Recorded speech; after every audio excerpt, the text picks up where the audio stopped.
Bonjour à tous et à toutes, bienvenue sur cette nouvelle vidéo. Aujourd'hui on va voir comment faire une transition de caméra depuis un acteur 1 vers un acteur B. Alors concrètement, comment on va faire? Déjà, il nous faut entre guillemets notre sélection de personnage. Pour ça on va se créer une nouvelle classe Blueprint de type caractère et je vais l'appeler tout simplement bp_cara_select. Cara_select va avoir très simplement et modestement un skeletal mesh.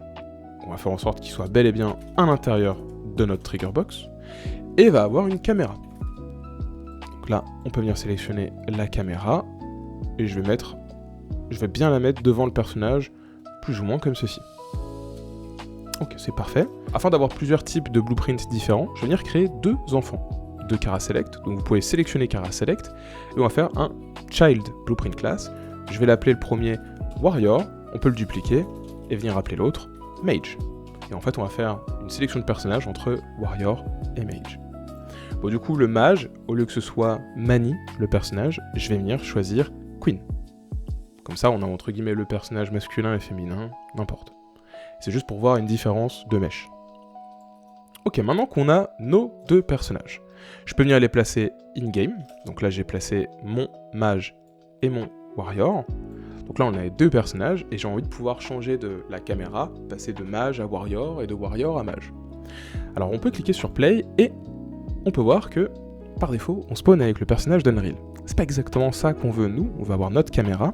Donc là ce qu'on peut faire c'est venir se créer une nouvelle classe blueprint de type pawn et ça va être la nouvelle caméra qu'on va contrôler. Vu que c'est une caméra juste à destination de voir quelque chose, on va pas réellement avoir d'input, on peut l'appeler demi-cam. Bon, appelez-la comme vous voulez. Depuis demi-cam, on va venir ajouter un component caméra. Et du coup, maintenant, je peux venir placer demi-cam sur le monde. Et ce sera cette vue que nous allons voir. Dans la fenêtre Details, il ne faut pas oublier de venir, donc détail, écrire Possess pour pouvoir posséder automatiquement cette vue. Et donc c'est la vue que nous avons par défaut. Maintenant, j'ai envie que, quand on appuie sur une touche, depuis demi-cam, j'ai envie de, lorsqu'on va cliquer sur T, par exemple, donc on va faire T keyboard, et là normalement je devrais voir celui-là, parfait. On va faire en sorte que ce soit entre T et Y pour changer de caméra. Quand on appuie sur T, on va faire en sorte qu'on aille chercher par exemple le mage, et quand on appuie sur Y, on va chercher le warrior, et qu'on ait une belle transition entre les deux. Alors il existe une super fonction qui s'appelle Set Target View with Blend. Par défaut, comme vous pouvez voir, on ne la voit pas. On va venir décocher le contexte sensitive et on peut voir qu'elle est en dessous de player. Parce que du coup, le target, c'est player controller. On peut venir quand même la sélectionner et en fait, on va pouvoir, bien évidemment, là, la dupliquer pour tester notre Y et T. Je vous laisserai factoriser tout ça. On fera une vidéo spécialement dédiée à ça si vous voulez. Et donc là, on va pouvoir mettre le paramètre, donc quel target on a envie d'aller zoomer et faire cette transition. Du coup, concrètement, set view target with blend. En premier paramètre, ça prend le player controller.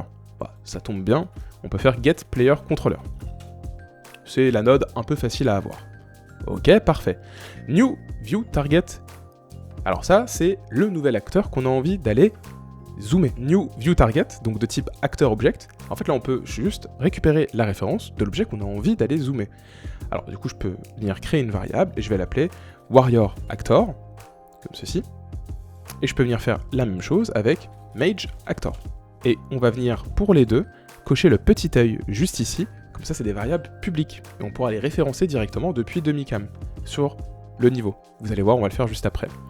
Blend time, c'est le temps que ça va venir pour faire cette transition de la caméra 1 vers la nouvelle caméra. Bon, typiquement, je peux venir mettre 3 secondes. On peut venir décider si c'est linéaire, easy in, out, tester un peu les courbes, vous verrez, il y a des trucs assez sympas. Et le exponent, c'est entre guillemets la shape que vous voulez mettre sur votre courbe. Donc là typiquement nous on peut mettre 1 pour avoir un peu de différence. Donc on va venir faire la même chose ici. On peut compiler. J'ai pas pris le bon player controller. Donc on va faire clic droit.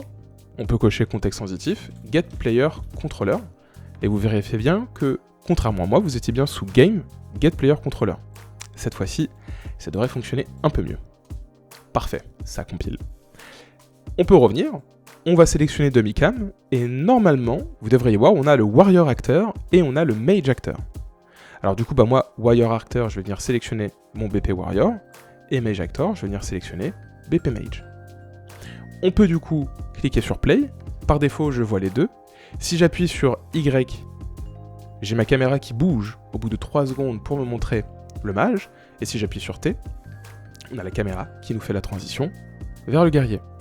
Et donc avec ça, on peut se créer une vraie sélection de personnages un peu stylés, avec un tout petit peu de feedback et de transition un peu plus jolie. Donc maintenant, vous savez utiliser cette View Target with Blend. Merci beaucoup d'avoir regardé cette vidéo, j'espère qu'elle vous a plu. N'hésitez pas à commenter et liker la vidéo si c'est le cas. Je vous dis à la semaine prochaine pour une nouvelle vidéo de la série Get Good. Ciao tout le monde.